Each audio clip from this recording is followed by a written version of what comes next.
We have had false allegation after false allegation after false allegation when it comes to social media. It's pretty much all anyone reported on for 2 years straight in the commentary space, and they stopped. Not because it wasn't getting views, but because everyone was so terrible at it. I think these years single-handedly ended the Me Too movement. The allegations from Dream were so abundant, it became borderline mainstream, with the voice actor from Gumball believing in it. You're really cool, Dream. I still want to fight you. Like, literally, like, either you're going to be paralyzed or you're going to be dead. Like, I'm serious. Okay, man. So today I want to give some advice to viewers when it comes to navigating these sort of allegations, as well as the accused, because some of the responsibility absolutely lands on Dream. La da da, a toast to the bad guy. With bad bitches, the bad times will pass by. When it comes to allegations on the internet, it's important to know who you're getting your information from. Let's use Super Mega as an example. If the person making the video opens it up by saying they're friends with the victim, it's actually a much more serious story that involves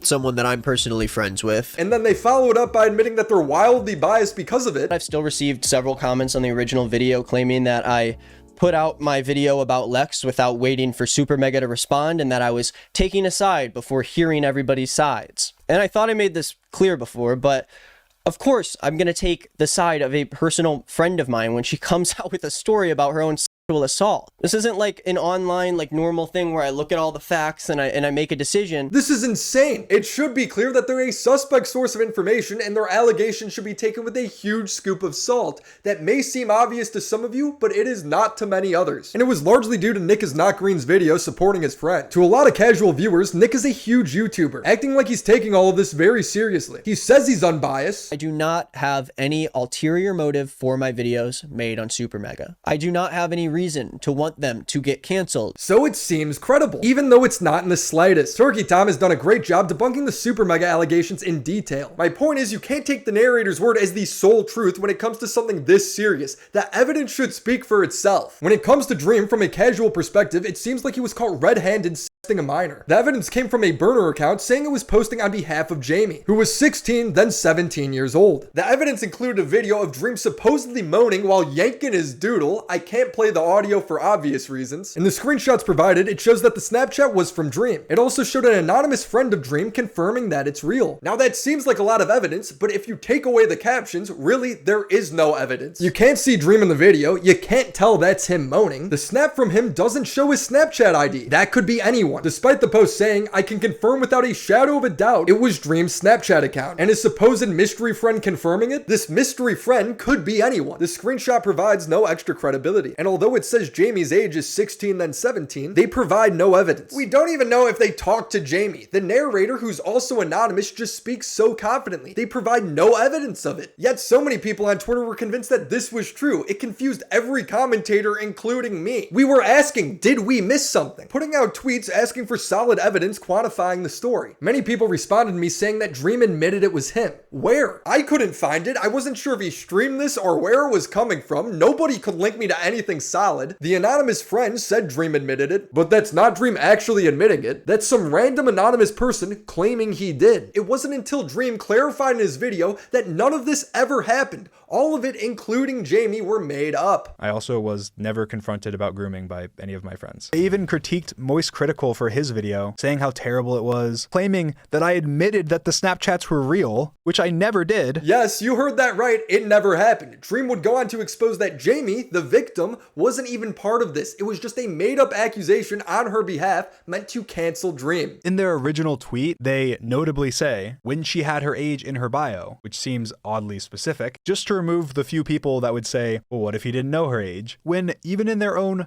proof, which is random Discord messages with no context or who the messages even are, in another part of their screenshot, anonymous person number 2 says this, but for some reason, that's cropped out of their tweets because they don't even know what the screenshots they're using as evidence say. They don't care about the truth. They're just making things up as they go. And because it's a claim against me, people will just believe it. They can say, Jamie left the internet. No proof, but I guess she did. They say they got permission to post these videos. I guess they did. They post a video of Snapchats. Say it's mine. They never show the Snapchat profile or any proof that it's my Snapchat, but I guess you can't change your Snapchat name for free to anything at any time as many times as you want. So it must be Dream. No more evidence needed. They're telling the truth. Even with what little context and evidence they have, they have to crop things and lie to try and hide the fact that they know nothing. Jamie would actually release a statement saying, "My name is Jamie. I want to make it very clear that I was never groomed. I definitely am not a victim of Dream. I don't know how or why people are using my name and information without ever having asked me if any of it was true. Everything claiming to be about me was posted without my consent. Leave me alone. I want nothing to do with this. I have been getting harassed by people either saying I'm looking for attention or digging through my life trying to confirm things that I want nothing to do with." This is psychotic, but it would only get worse for Dream as another allegation would air as well. This time coming from an account called Layla, where she took photos from Dream's public Snapchat and framed them as private messages to her, adding fake captions. When called out, she would admit that this entire thing was fake, saying, "I recently made a post about Dream faking allegations. We did it because we were bored and didn't think that it would blow up. And now when it did, we kinda just wrote it all out. This has been a crazy ride, guys, but unfortunately, this is my stop and I have to get off." Yeah, she enjoyed the attention from pushing a false allegation. When Boblex would talk about her in a video, she would post, "Feeding me attention by including me in your documentary when you have 300k subs is crazy. Thanks for the exposure." When Dream would show her tweet in a video response to the allegations, she would proudly tweet it out again. She then bragged about how she can't be sued because she used a VPN. The Me Too movement is dead, Believe All Women is dead, and it's because of people like this, either pushing allegations blindly before properly venting them, or these people who are coming up with elaborate stories for attention. My advice to viewers and content creators wanting to pick sides in allegations is to wait for the accused person to respond. That way you could at least get a full story. That's what I did when I was fooled by an allegation. I saw a video of Dream supposedly getting a nude photo from a minor named Jesse. This allegation also happened in November. That's 3. And they showed scrolling moving DMs on a phone showing Dream's Snap account. It's completely faked. You could tell because the clock and the record bubble move when they change the snap screen. Real Snapchat does not do this. It's edited. The reason I didn't instantly side with the person is because I figured I should wait for some sort of confirmation. It's the least you can do before making life-changing allegations. When it comes to allegations against popular figureheads, coverage immediately becomes over-dramatized, where information and rumors can spread faster than it can be verified. And dramatized headlines are creating a deeper divide in an already polarized world. That's why resources like Ground News are important. This app and website shows data that mainstream media often tries to hide, and makes it easy to get all sides of the story in one place. To have Ground News sponsor this video is important because I think what they're doing is important. Take the Andrew Tate case, for example. I've covered it in depth on my channel, and there's a ton of biased coverage on the subject all the time. Ground News has over 300 articles published on them in just the last few months. Interestingly, 80% are coming from right-leaning sources. This week, Romanian courts rejected to return seized property from the Tates. 15 articles were published this week alone, and interestingly, there was very little coverage from the right. Next to each headline, Ground News provides a factuality rating based on a combination of 3 independent news monitoring organizations, telling us whether the reporting is more subjective or sensationalized. I appreciate that we can have independently owned media right up next to mainstream media narratives, where a single word or phrase can drastically shape public perception on any of these stories. It's really interesting to read news this way. I encourage you to check out ground.news/WillyMac, and you can subscribe for less than $1 a month, or take advantage of the biggest discount of the year, 40% off the Vantage plan, which is what I use. Link in description. Thank you, Ground News, for sponsoring this video.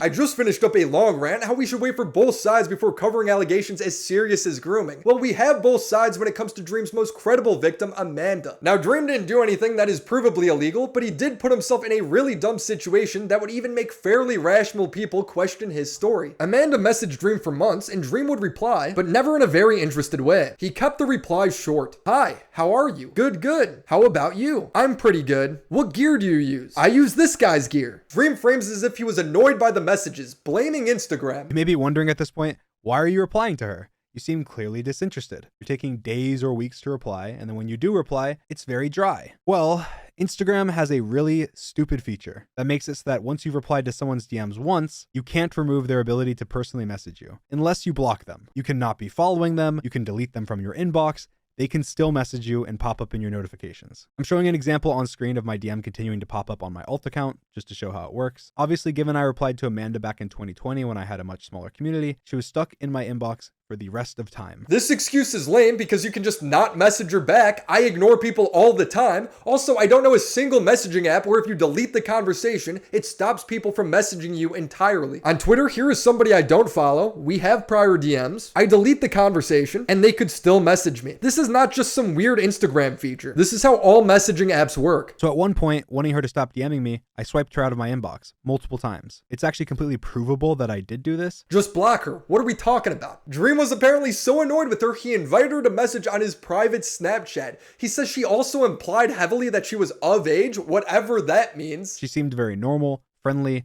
and implied strongly that she was overage. If you're talking to someone online, how do you not ask the age, especially if you're famous? Like, how does somebody imply that they're of age? She's wearing braces, bro. What I thought about her age doesn't matter that much because nothing inappropriate happened, but it does matter to show my mindset because I don't go around befriending underage girls or people that are obsessed with me or my content. To the best of my knowledge, she was neither. I gotta be honest, what he's saying here does not add up to the evidence for me. You don't seem to care that much about those things. She was obsessed with your content, saying it saved her life, obsessed with you, messaging you constantly. And despite all the messages between Instagram and Snapchat, you never once provably asked for her age. Now, Dream has repeated that she said she was 18. She says she's 18 years old. Where? After her birthday? All of these messages, I don't see him asking once. How is it not there? He says that it's implied, but he never expands on what that means. Dream invited her on Snapchat because he thought it would prevent her from leaking things. And in the middle of us talking about music, I gave her my Snapchat. I said, add me on Snapchat, and she said, sure thing, just added you. I've pretty much always used Snapchat as one of my main forms of communication. It was actually the first social media I ever got because a friend of mine wanted to start a streak with me. And it's something I started using a lot more when I became faceless on YouTube. Because yeah, stuff is deleted. You don't have to stress over people analyzing or leaking everything you say. And for me, even for something as simple as a picture of my cat, people used to zoom into my cat's eyes to look at the reflection to try and dox me. This was not uncommon at all. So of course I felt much more comfortable using Snapchat during this period. They can still leak your stuff. You just know who did it. It's not that big of a security measure. You're just asking for some sort of allegation when you're messaging fans on Snapchat. It's a really stupid thing to do. As a creator, you don't want your messages to be deleted because if someone makes a false claim or takes things out of context, then you still have the messages to defend yourself. Dream doesn't, and it's become a problem. Look, he's got me questioning him. Amanda would make a video saying Dream groomed her. Hi, I am not happy to be making this video, but I'm Amanda, and you might know me as one of the girls that was groomed by Dream. Yeah, she seems very traumatized. Amanda is using the word grooming completely wrong here. What she's accusing Dream of is CP. She sent him nudes, he sent her nudes. Dream public Snapchat, we all know that's his public Snapchat, is Dream public. That's his private, Dream Clay. He told me to add him on it, so I added him. That's when everything starts to take off. He sent me a picture of his, and he sent me a picture of him nutting to me. I clearly sent him stuff as well. Now, unfortunately for Amanda, if she's telling the truth, she has no proof because it's Snapchat. Dream says she's lying. And I just want to make sure that I blatantly deny this before continuing. None of this is true. And now I'm going into more detail. Now, unfortunately, because she didn't provide any proof of these things, it's difficult to be specific about some of the things she claimed. It's much easier to completely make up that something happened than it is to prove that it never did. Now, unfortunately, Dream doesn't have any proof. Not because it would be difficult to prove, but because it's on Snapchat. So now we're all left to speculate over the few available messages that were saved. The alleged sexting started on January 17th, 2022, the day Amanda was added on Snapchat. Amanda's birthday is February 17th. We know this from her posting her permit. She's turning 18 in 1 month. The pictures between them is Dream saying you're gorgeous as f***, bad bitch, fine as hell, beach day, which comes off as a little bit flirty to me. In Dream's original response to the allegations a year ago, he claims that she says she was 18 the whole time. I'm seeing leaks from his private saying he never asked for the age, that the implied part was saying she graduated high school. So which is it? How can it be all three of these excuses? Is this even really him? I don't know. He has so many accounts that are private or were private and are now deleted, like Dream's secret club. In some ways, he's making it more confusing than her. I have a hard time believing him because he sent her a $100 Amazon gift card as a birthday present. What age do you think she was turning, Dream? You congratulated her on graduating high school a few months later. Did you think she was held back? His new video argues that he only started flirting with her after she was 18 and that he thought she turned 19. She said that while she was still underage, we exchanged nudes. Her evidence of this was 2 photos of supposedly me from after she was 18 complimenting her. On top of those things, from everything she had told me, she was 19. Dream backs this up with a video clip of her admitting that she was going to lie to Dream about her age, definitely adding to his credibility. She also said that she was gonna lie and tell me that she was 18, but that she changed her mind, I guess. So I was going to lie and tell him I was 18.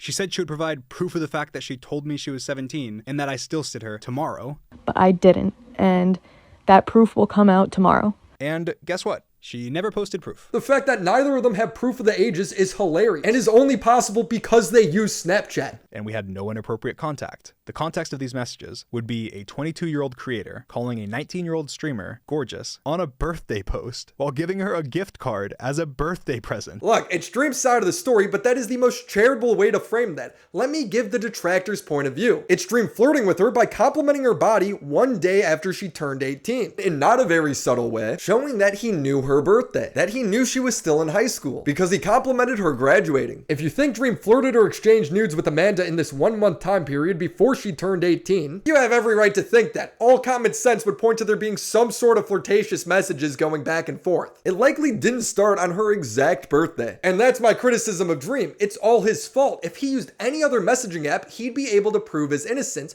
but he can't because he used Snapchat. It's stupid to Snapchat a fan because the messages getting deleted open you up to these sort of allegations. It is a tangled mess of the worst receipts ever, and ultimately when it comes to Amanda, who cares? Dream is 21 and she is 1 month away from turning 18. It's a 3-year age gap. Even if something did happen, it's admittedly by Amanda consensual. And there's zero evidence of pictures, which is what would put Dream in legal trouble. In a sea of made up lies, this is Dream's most credible allegation and it's still a nothing burger. I'm annoyed I even had to learn all of this. But has Dream at least learned his lesson with Snapchat? Yes, and he's taken some responsibility too. He says he only messages his close friends now on Snapchat and took some responsibility for how things went down. I'd ignored multiple of her Instagram DMs and Snapchat messages in recent months, and I had also made a new Snapchat that I didn't add her on. I still used my old Snapchat occasionally, but I just rarely responded. First of all, I just want to recognize that I'm probably in this position because of myself. The people that made these claims undoubtedly had unhealthy parasocial relationships with me, and that's why it's gotten to this point. I want to and will do anything I can to denounce this. You'll love to see it. Close your fucking mouth, you're just really fucking dense. If you hate me while you talking, you don't make no fucking sense. So what happened to Dream's many supposed victims? Well, the ones caught outright lying deleted their accounts entirely. Even Amanda decided to private her account after Dream declared he was suing her. But a few banded together and made a 24-page Google Doc titled Dream is a Liar, defending Jamie. This had 79,000 likes and 17 million views, coming out just before his video. The document highlights that Jamie's statement in Dream's video is just text, not a DM or email, accusing Dream of making it up. This is not true. Dream shared Jamie's Snapchat with Keem, leading to the main source of the story deactivating. When arguing that Dream moaning in the Snapchat was real and that it wasn't a fake account, they said the Bitmoji and name are the exact same as his. So what? You could change the name and profile pic on Snapchat to anything, and they cited his public Snapchat. It's obviously fake. I would go through all of this, but since Jamie publicly backed Dream, this person's evidence was then taken down by the accusers. None of the links work. The entire 24-page document was deleted. The author then posts, "The document has been closed. This is not due to legal action or anything of the sort. This is due to the irresponsibility of putting together and posting such a document in the first place. Regardless to what we believe, she didn't consent or agree to any of it. That matters." Finally, it's over. A massive W for Dream, right? Well, a tweet started going around showing that the video had mass dislikes, 175,000 dislikes. I guess a lot of people didn't agree. Dream then showed he had a 90% like ratio. They're lying about likes now. My favorite is this guy who played victim after Dream held him accountable for calling him a groomer. Now Dream, why did you put me in a lot of other smaller accounts in the video? And completely uncensored. You know damn well what your community is known for. You're complaining about harassment after harassing Dream, retweeting all these false allegations, siding with the double downs. This is karma in its purest form. Dream has been doxxed a lot, with tweets of his house getting over 15,000 likes, largely due to tweets like this. This person then cries about getting doxxed privately. Cool, now imagine that happening publicly.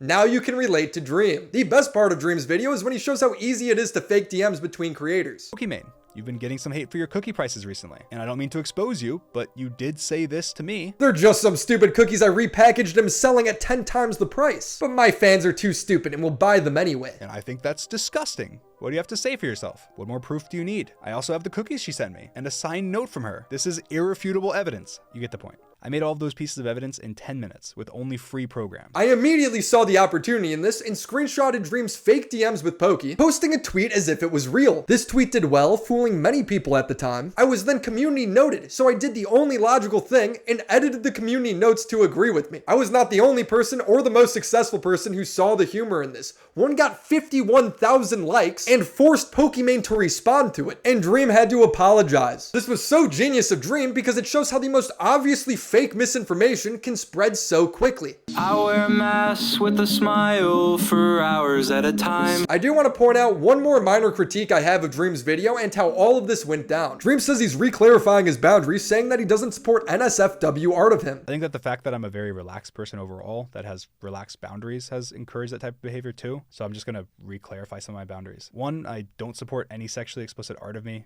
or my friends. It never bothered me personally that much because I don't really care about anything, but it is just weird. That's great that this is his view now, but he did encourage this sort of thing in the past. I think that's what led to a lot of this weird parasocial behavior with his fans. I think that there's certain things, like as an example, I've been on the record saying like I'm fine with fans drawing or writing whatever they want, right?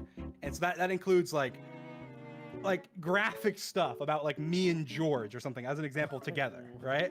Like doing stuff. And it's like, to me, I don't care. Like, it doesn't bother me in any way whatsoever. I will read it and laugh because it's funny to me. I go, wow, that's hilarious. Okay. They're writing a fan fiction about me and George or something like that. To me, that's fun. Dream's parasocial relationship with his fans and haters alike is what brought him his success, but it also almost brought him his downfall. Amanda is a self-described Dream stan. I was a Dream stan, and that is why this happened. No truer statement has ever left her mouth. When you have obsessive fans that become obsessive haters, suddenly small mistakes like using Snapchat or not having a screenshot of her age becomes a big mistake. There's a lot to learn from this Dream situation. I think he's done a great job at not only addressing the allegations, but making it a teachable moment as well, for viewers and for up-and-coming creators that may have a young or obsessive audience. That'll be it for today. Subscribe to the channel, and make sure you check out Ground News in the description for actual news. Stop using YouTubers. Phoebes, Crimson Glass, Riveter, Christina Vina, Mac Monkey, Drain Kobex, Bo Blacks, Necro Valley, Stefan Bildman, Friday 13, Abby Blackbird, Eddie Bizzle, Tiz McFitz, Christopher H, first name, last name, Kanklemore, and the Mega Homies, Reynold Hughes Hellison, IGP, Zombie Fox, Your Taxi, Latchkey Gothboy, Cyber Katie, Lore Reloaded, Papa Gut, Caden Lulin, Luis G, XO Irish XO, BA Subway, TV Anthology Reviews, Hawkin Load, Zero Phonic, and Derek Dew.